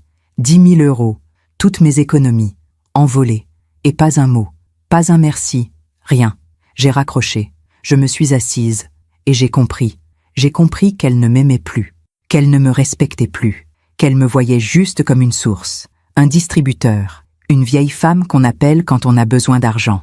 Et cette vérité, froide et brutale, m'a frappée comme une gifle. Le 2 janvier, j'ai pris une décision. J'allais appeler Aurore, pas pour me plaindre, pas pour accuser, juste pour comprendre, pour avoir une vraie conversation. Une dernière chance. J'ai composé son numéro. Mon cœur battait fort, trop fort. Elle a décroché à la 5e sonnerie. Allô? Sa voix était distraite. Bonjour ma chérie, c'est mamie. Ah, salut mamie. Un silence. Ça va? Oui, et toi? Oui, on est en train de monter des meubles. C'est un peu le bazar. J'ai respiré profondément. Aurore, je voulais te parler. Ah, de quoi? De nous. De ce qui s'est passé ces derniers mois. Un silence. Je ne comprends pas, mamie. Je sens que tu es distante, que tu ne m'appelles plus, que... Elle a soupiré, fort, avec agacement. Mamie, j'ai une vie maintenant. Je suis mariée. J'ai un appartement, un travail. Je ne peux pas t'appeler tous les jours. Je ne te demande pas de m'appeler tous les jours. Juste, de temps en temps. Comme avant. Comme avant? Mamie, j'avais 20 ans avant. Maintenant, j'en ai 21. Les choses changent. Ces mots étaient froids, tranchants. Je sais que les choses changent, ma chérie. Mais, pour le mariage, j'aurais aimé être plus impliquée. Tu étais là? Oui, mais à la table 12, loin de toi. Et dans ton discours, tu n'as remercié que Céline. Un long silence. Mamie, maman a tout organisé. C'est normal que je la remercie. Et moi, les 10 000 € que je t'ai donnés, la bague de mon arrière-grand-mère, ça ne compte pas? Sa voix est devenue glaciale. Ah, on y est. Tu veux qu'on te remercie pour l'argent, c'est ça? Non, ce n'est pas ça. Je veux juste que tu me vois, que tu me reconnaisses. Je t'ai dit merci, mamie. 7 jours après, par message. Un silence lourd. Écoute, mamie, je ne sais pas ce que tu veux que je te dise. J'ai été débordée. Le mariage, le voyage, l'emménagement. Je suis désolée si je n'ai pas été assez présente pour toi, assez présente pour moi. Comme si j'étais une charge, un fardeau. Aurore, pour le dîner de fiançailles? Quoi, le dîner de fiançailles? Tu m'avais dit le 16. Sur l'invitation, c'était écrit le 16, mais c'était le 15. Un silence. Mamie, je t'avais envoyé un message pour te prévenir. Non, je n'ai reçu aucun message. Si, je te jure. Aurore, j'ai vérifié. Il n'y a rien. Elle a haussé la voix. Eh bien, je ne sais pas quoi te dire. Peut-être que ton téléphone a merdé. Ou peut-être que tu ne sais pas lire tes messages. Ces mots m'ont frappé comme une claque. Aurore, quoi? Pourquoi tu me parles comme ça? Parce que j'en ai marre, mamie. Marre que tu me fasses culpabiliser tout le temps. Je ne te fais pas culpabiliser. Si, tu m'appelles sans arrêt. Tu me poses des questions. Tu veux savoir ce que je fais. Avec qui? Pourquoi je ne viens pas te voir? C'est étouffant. Étouffant.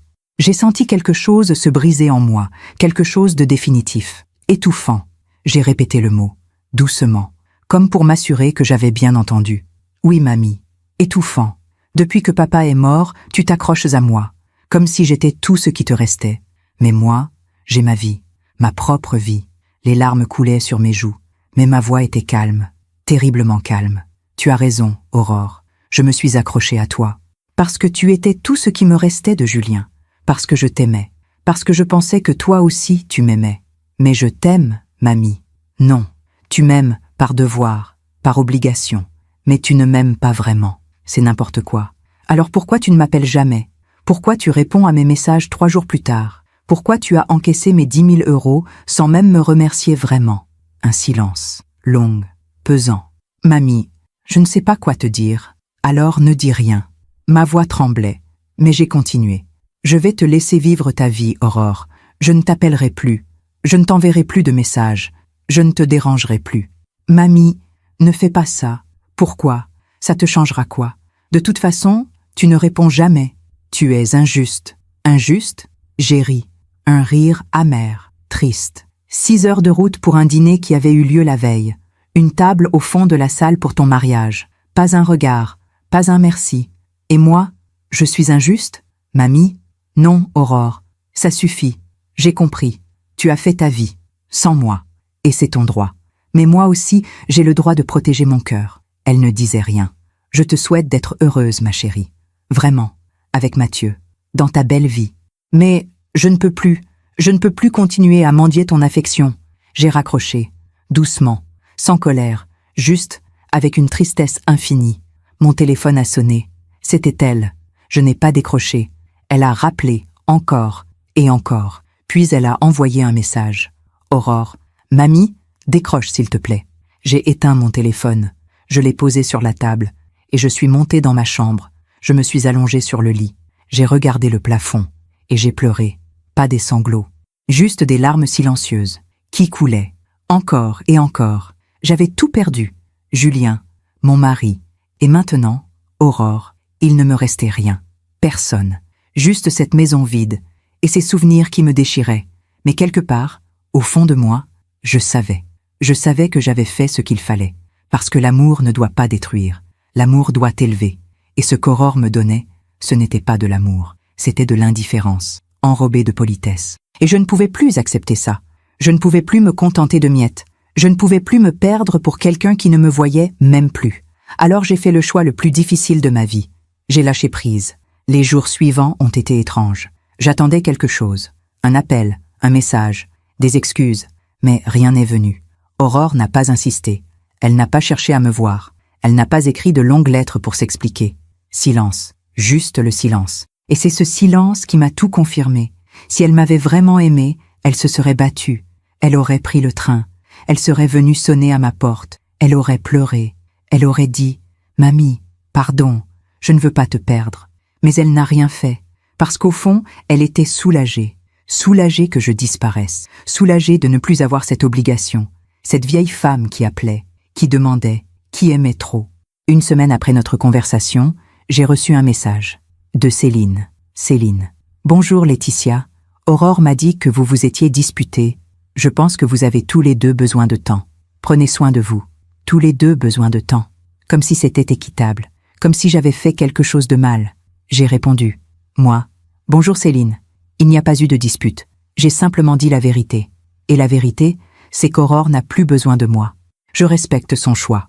Elle n'a jamais répondu. Ce jour-là, j'ai pris une décision. Une décision calme, réfléchie, définitive. J'ai ouvert mon ordinateur. J'ai rédigé un email à ma banque. Madame, monsieur, je souhaite modifier les bénéficiaires de mon assurance vie. Pourriez-vous me transmettre les documents nécessaires? Cordialement, Laetitia Duret. 2 jours plus tard, j'ai reçu les papiers. Je les ai remplis. Calmement, sans colère. Avant, Aurore était ma seule héritière. Tout ce que je possédais devait lui revenir. La maison, mes économies, tout. Mais maintenant, j'ai divisé. 1/3 à une association pour les enfants orphelins. 1/3 à Marguerite, qui m'avait soutenue comme une vraie famille. 1/3 à Aurore. Juste 1/3. Ce n'était pas de la vengeance, c'était de la justice. Aurore avait choisi de m'exclure de sa vie. Alors je l'excluais de mon héritage. Partiellement, proportionnellement à la place qu'elle m'avait donnée. J'ai signé les papiers. Je les ai postés. Et j'ai ressenti quelque chose. Pas de la satisfaction, pas de la joie, juste une forme de paix. La paix de quelqu'un qui reprend le contrôle de sa vie, de ses choix, de sa dignité.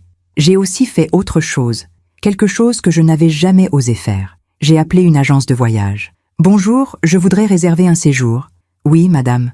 Où souhaitez-vous aller ?»« En Italie, à Florence. »« Pour combien de personnes ?»« 1. Juste moi. J'avais toujours rêvé de voir Florence, les musées, les églises, les ponts. Julien voulait m'y emmener. « Un jour, maman, on ira ensemble. » Mais ce jour n'était jamais venu. Et après sa mort, j'avais renoncé. Parce que voyager seul me semblait triste. Parce que je gardais mon argent pour Aurore. Parce que je vivais pour elle. Mais maintenant, je n'avais plus personne pour qui attendre. Plus personne pour qui économiser. Plus personne pour qui m'effacer. Alors, j'ai réservé. 2 semaines en mars. Un petit hôtel près du Ponte Vecchio. Quand j'ai raccroché, j'ai souri. Pour la première fois depuis des mois. Un vrai sourire. En février, j'ai reçu un message d'Aurore. Aurore, mamie, ça fait plus d'1 mois. Tu ne veux vraiment plus me parler. J'ai regardé le message. Longtemps. Une partie de moi voulait répondre. Voulait dire, bien sûr que je veux te parler. Tu me manques. Mais l'autre partie, celle qui avait appris, celle qui avait compris, disait, non. J'ai répondu. Moi. Bonjour Aurore, je ne suis pas en colère contre toi, mais j'ai compris que nous n'avions plus la même relation. Tu as ta vie, et j'ai la mienne. Je te souhaite d'être heureuse. Mamie. Court, poli, définitif. Elle a répondu immédiatement. Aurore, mamie, tu es vraiment injuste. Je t'aime. Je t'aime. Ces mots que j'avais tant attendus. Ces mots qui, il y a quelques mois, m'auraient fait fondre. Mais maintenant, ils sonnaient creux, comme une phrase automatique. Comme un dernier effort pour garder la façade. J'ai répondu. Moi. Si tu m'aimais vraiment, ma chérie, tu l'aurais montré. Les mots sans les actes ne sont que du vent. Prends soin de toi. Et j'ai bloqué son numéro. Pas par méchanceté, pas par vengeance, mais pour me protéger. Parce que chaque message d'elle rouvrait la plaie. Chaque mamie me déchirait. Et je ne pouvais plus vivre comme ça. En mars, je suis partie pour Florence, seule, avec une petite valise. Et un cœur encore fragile, mais libre. J'ai marché dans les rues pavées. J'ai visité la galerie des Offices. J'ai regardé le David de Michel-Ange. J'ai pleuré devant la beauté. Mais cette fois, c'était des larmes différentes, des larmes de libération. Un soir, assise sur un banc près de l'Arnaud, j'ai regardé le coucher de soleil. Le ciel était rose et or. Les reflets dansaient sur l'eau. Et j'ai pensé à Julien, à mon mari, à tout ce que j'avais perdu. Mais j'ai aussi pensé à moi. À cette femme de 62 ans, qui avait donné tant d'amour et qui méritait d'en recevoir. Et j'ai compris quelque chose. On ne peut pas forcer quelqu'un à nous aimer. On peut donner. Donner encore. Donner toujours. Mais si l'autre ne veut pas recevoir, il faut savoir partir. Avec dignité, avec tristesse, mais avec dignité. Parce que l'amour vrai, ce n'est pas s'oublier pour l'autre. C'est se respecter soi-même, même quand ça fait mal. Surtout quand ça fait mal. Ce soir-là, sur ce banc à Florence, j'ai fait une promesse. À moi-même, je ne m'en dirai plus jamais l'amour de quelqu'un. Je ne m'effacerai plus. Je vivrai. Pour moi. Et pour la première fois depuis la mort de Julien, j'ai ressenti quelque chose. Quelque chose de nouveau. Quelque chose de fragile, mais de réel. L'espoir. Pas l'espoir qu'Aurore revienne. Pas l'espoir d'être aimée par elle. Non, l'espoir que je pouvais être heureuse. Seule, mais heureuse. 6 mois ont passé. 6 mois pendant lesquels j'ai appris à vivre autrement. Je me suis inscrite à un club de lecture. J'ai recommencé à peindre, une passion que j'avais abandonnée depuis des années. J'ai pris soin de mon jardin. J'ai invité Marguerite à dîner tous les vendredis. Ma vie n'était pas remplie de grand bonheur, mais elle était calme, stable, et surtout, elle était mienne. Je ne pensais plus à Aurore tous les jours. Parfois, oui, quand je voyais une jeune femme qui lui ressemblait, quand j'entendais une chanson qu'elle aimait, quand je passais devant sa chambre, toujours fermée, mais la douleur s'était apaisée. Elle était encore là, mais elle ne me dévorait plus. Un matin de septembre, j'ai reçu un appel, un numéro inconnu. J'ai décroché. Allô? Madame Duret? Oui. Bonjour, je suis maître Blanchard, notaire à Lyon. J'appelle de la part de Madame Céline Mercier. Mon cœur s'est arrêté. Céline? Il lui est arrivé quelque chose? Non, non, rassurez-vous, mais elle souhaite vous parler. Elle m'a demandé de vous transmettre son numéro. Puis-je? Oui. Il m'a donné le numéro. J'ai noté. J'ai remercié. J'ai raccroché. Pourquoi Céline voulait-elle me parler? Pourquoi passer par un notaire? J'ai attendu 1 heure, puis j'ai appelé. Céline a décroché immédiatement. Allô, Laetitia? Oui. Bonjour Céline. Merci d'appeler. Il faut que je vous parle. Sa voix tremblait. Que se passe-t-il? C'est Aurore. Mon sang s'est glacé. Elle va bien? Physiquement, oui, mais Laetitia, elle ne va pas bien. Que voulez-vous dire? Céline a pris une grande inspiration. Mathieu l'a quittée. Il y a 2 mois. Silence. Il l'a quittée? Oui, il a rencontré quelqu'un d'autre. une collègue de travail. Il est parti du jour au lendemain. Mon Dieu! Et ce n'est pas tout. L'appartement, c'était au nom de Mathieu. Aurore a dû partir. Elle est revenue vivre chez nous. Je ne savais pas quoi dire. Une part de moi ressentait de la tristesse, mais une autre part, celle qui avait tant souffert, restait silencieuse. Laetitia, elle demande après vous. Ah bon? Oui. Elle pleure tous les soirs. Elle dit qu'elle a tout perdu. Son mari, son appartement, et vous. Et vous m'appelez pour vous demander de lui pardonner, de revenir dans sa vie. Elle a besoin de vous. J'ai fermé les yeux. Céline. Aurore ne m'a pas contactée depuis 7 mois. 7 mois pendant lesquels elle savait très bien où me trouver. Elle avait honte. Honte de quoi? De m'avoir traité comme on traite un distributeur automatique? Céline a hésité. Laetitia, je sais qu'elle n'a pas été correcte avec vous. Je le sais. Mais elle est jeune. Elle a fait des erreurs. Elle a 22 ans, Céline. Pas 12. Un silence. S'il vous plaît, Laetitia. Appelez-la. Non. Non? Non. Si Aurore veut me parler, elle sait où je suis. Elle a mon numéro. Elle peut prendre le train. Elle peut venir sonner à ma porte. Mais, Céline, j'ai passé 1 an à mendier son attention, à appeler, à supplier, à me faire toute petite. Maintenant, c'est terminé. Si elle veut me voir, elle doit faire le premier pas. Un vrai pas. Céline a soupiré. Vous êtes dure. Non, je suis digne. Et j'ai raccroché. Ce soir-là, j'ai pensé à Aurore, à cette jeune femme qui avait tout eu. Un mariage magnifique, un appartement, de l'argent. Et qui avait tout perdu? Je ne me réjouissais pas de son malheur. Non, mais je ne pleurais pas non plus, parce que la vie, parfois, nous enseigne, elle nous montre, elle nous rend ce qu'on a donné. Aurore avait donné de l'indifférence, de la froideur, du mépris, et maintenant, c'était elle qui se retrouvait seule, abandonnée, trahie. La vie avait fait son travail, sans moi, sans vengeance, juste la logique implacable des conséquences. 2 semaines plus tard, j'ai reçu une lettre, une vraie lettre, manuscrite, l'écriture d'Aurore. J'ai hésité à l'ouvrir, longtemps, puis je l'ai fait. Chère mamie, je ne sais pas si tu liras cette lettre, je ne sais même pas si tu as encore envie d'entendre parler de moi, mais je dois essayer. Maman t'a sûrement dit pour Mathieu, pour l'appartement, pour tout. Je ne vais pas te mentir, je suis effondrée. J'ai l'impression que ma vie s'est écroulée en quelques jours. Mais le pire, mamie, le pire, c'est de réaliser que j'ai perdu la seule personne qui m'aimait vraiment, toi. J'ai passé des mois à me dire que tu exagérais, que tu étais trop collante, que tu ne comprenais pas que j'avais ma vie. Mais maintenant que je suis seule, maintenant que Mathieu est parti sans même se retourner, je comprends. Je comprends que toi, tu ne serais jamais parti, que toi, tu m'aurais toujours soutenue, que toi, tu m'aimais sans condition. Et moi, je t'ai traité comme si tu ne comptais pas. Je t'ai traité comme si ton amour était acquis, comme si tu serais toujours là, quoi que je fasse. J'avais tort, et je suis désolée, tellement désolée. Je ne te demande pas de tout oublier. Je ne te demande même pas de me pardonner tout de suite. Je te demande juste une chance de te prouver que j'ai compris, que j'ai changé. Je t'aime, mamie. Aurore. J'ai replié la lettre, lentement. Mes mains tremblaient. C'était ce que j'avais attendu pendant des mois. Des excuses, de la reconnaissance, de l'amour. Mais maintenant qu'elles étaient là, je ne savais pas quoi en faire, parce qu'une partie de moi doutait de la sincérité. Aurore était-elle vraiment désolée? Ou était-elle juste seule et désespérée? Voulait-elle vraiment me retrouver? Ou voulait-elle juste retrouver quelqu'un qui l'aimait? J'ai posé la lettre sur la table, et je suis sortie marcher. Le soleil se couchait. Les rues étaient calmes. J'ai marché jusqu'au parc. Je me suis assise sur un banc, et j'ai réfléchi. Toute ma vie, j'avais donné. À mon mari, à mon fils, à ma petite fille. Et maintenant, pour la première fois, je devais choisir. Choisir entre mon amour pour elle et mon respect pour moi. Donner une chance à Aurore, c'était risquer de tout revivre. Les déceptions, les silences, la douleur. Mais ne pas lui donner de chance, c'était peut-être perdre la dernière opportunité de retrouver cette petite fille que j'avais tant aimée.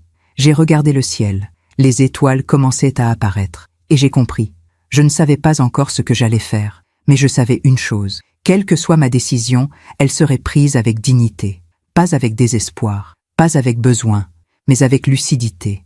Parce que j'avais appris. J'avais appris que l'amour ne devait jamais nous détruire. Que la bonté ne devait jamais devenir de la faiblesse. Et que pardonner ne signifiait pas oublier. Aurore avait perdu Mathieu.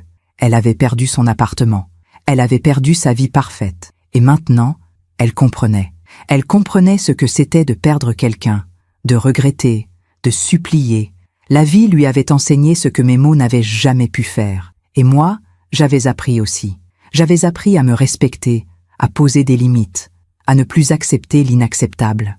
Cette nuit-là, en rentrant chez moi, j'ai rangé la lettre d'Aurore dans un tiroir, sans y répondre. Pas encore, parce que le temps ferait son travail. Le temps me dirait si Aurore était sincère, ou si elle avait juste besoin d'un refuge. Et quoi qu'il arrive, je savais. Je savais que j'avais fait ce qu'il fallait, en partant, en me respectant, en lui montrant qu'on ne peut pas traiter les gens comme des objets. La justice n'était pas venue de moi, elle était venue de la vie elle-même. Naturellement, inévitablement, comme elle vient toujours, pour ceux qui donnent du mépris, pour ceux qui oublient d'aimer. 3 mois ont passé depuis la lettre, 3 mois pendant lesquels je n'ai pas répondu. Puis, un matin de décembre, Aurore est venue, sans prévenir. Elle a sonné à ma porte. Quand j'ai ouvert, elle était là, sur le seuil, les yeux rouges, amaigris, avec un petit sac de voyage. « Mamie !» Sa voix s'est brisée. On est resté comme ça, face à face, pendant ce qui m'a semblé une éternité. Puis, j'ai fait un pas de côté. « Entre, il fait froid. » Elle est entrée, lentement, comme si elle craignait que je change d'avis. On s'est assise dans la cuisine, j'ai préparé du thé, en silence. « Je sais que je n'aurais pas dû venir comme ça, » elle a dit doucement. « Mais je ne savais plus quoi faire. Tu as reçu ma lettre ? » ?»« Oui. » »« Et tu ne voulais pas répondre. Je voulais voir si tu viendrais. » Elle a baissé les yeux. « Je suis venue te demander pardon. Pas parce que j'ai besoin de toi. Enfin si, j'ai besoin de toi. Mais surtout parce que j'ai compris. J'ai compris ce que tu as vécu, ce que je t'ai fait. J'ai regardé cette jeune femme devant moi, cette petite fille que j'avais tant aimée, qui avait tant souffert aussi. Aurore, je t'ai pardonné il y a longtemps. Mais pardonner ne veut pas dire oublier, ne veut pas dire accepter de revivre la même chose. Je sais, et je ne te demande pas de tout oublier. Je te demande juste de me laisser te prouver que j'ai changé. J'ai bu une gorgée de thé. Comment vas-tu me le prouver ?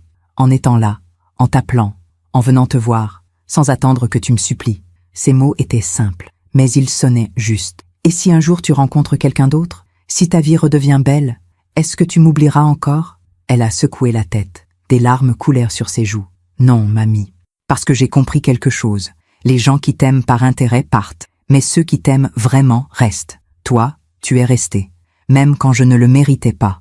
Je ne dis rien, parce que je n'avais rien à dire, parce que le temps dirait si elle était sincère. Tu peux dormir dans ta chambre ce soir, j'ai dit finalement.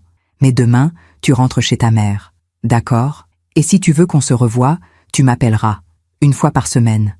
Pas moins. Je le ferai. Et tu viendras me voir. Pas quand tu auras besoin de quelque chose.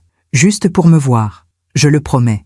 Ce soir-là, Aurore a dormi dans sa chambre, celle qui était restée fermée pendant des mois.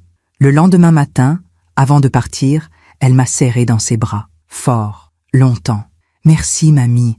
Merci de me donner une chance. Je ne te la donne pas, ma chérie. C'est toi qui te la donnes. Ne la gâche pas. Elle est partie. Et moi, je suis restée, dans cette maison, qui n'était plus vide, mais qui n'était plus pleine non plus. Juste, en attente, en observation, en espérance prudente, parce que j'avais appris. J'avais appris qu'on ne peut pas forcer l'amour, qu'on ne peut pas mendier le respect, qu'on ne peut pas s'oublier pour l'autre. Mais j'avais aussi appris qu'on peut donner une seconde chance, sans naïveté, sans oubli, avec lucidité. Aurore m'appelle maintenant, toutes les semaines, parfois plus. Elle vient me voir, elle m'apporte des fleurs, elle reste dîner, elle me raconte sa vie. Et moi, je l'écoute, mais différemment. Avec amour, oui, mais aussi avec distance, avec cette sagesse qu'on acquiert quand on a survécu à la trahison. Je ne sais pas si notre relation redeviendra ce qu'elle était. Peut-être que non, peut-être que oui. Mais je sais une chose, je ne me perdrai plus jamais pour quelqu'un. Même si je l'aime, surtout si je l'aime, parce que l'amour vrai ne détruit pas, il élève. Et si quelqu'un vous fait sentir petit, invisible, inutile, ce n'est pas de l'amour, c'est de l'indifférence. Et l'indifférence, on ne la mérite jamais. Si mon histoire aide ne serait-ce qu'une femme à ouvrir les yeux, alors tout cela aura eu un sens. Merci de m'avoir écouté jusqu'au bout. Si cette histoire a touché votre cœur, abonnez-vous et activez la cloche pour entendre d'autres femmes qui ont transformé la douleur en sagesse. Chaque jour, Une femme, une leçon de vie. Partagez cette histoire avec quelqu'un que vous aimez. Parfois, une histoire change toute une journée. Que Dieu vous bénisse et à très bientôt.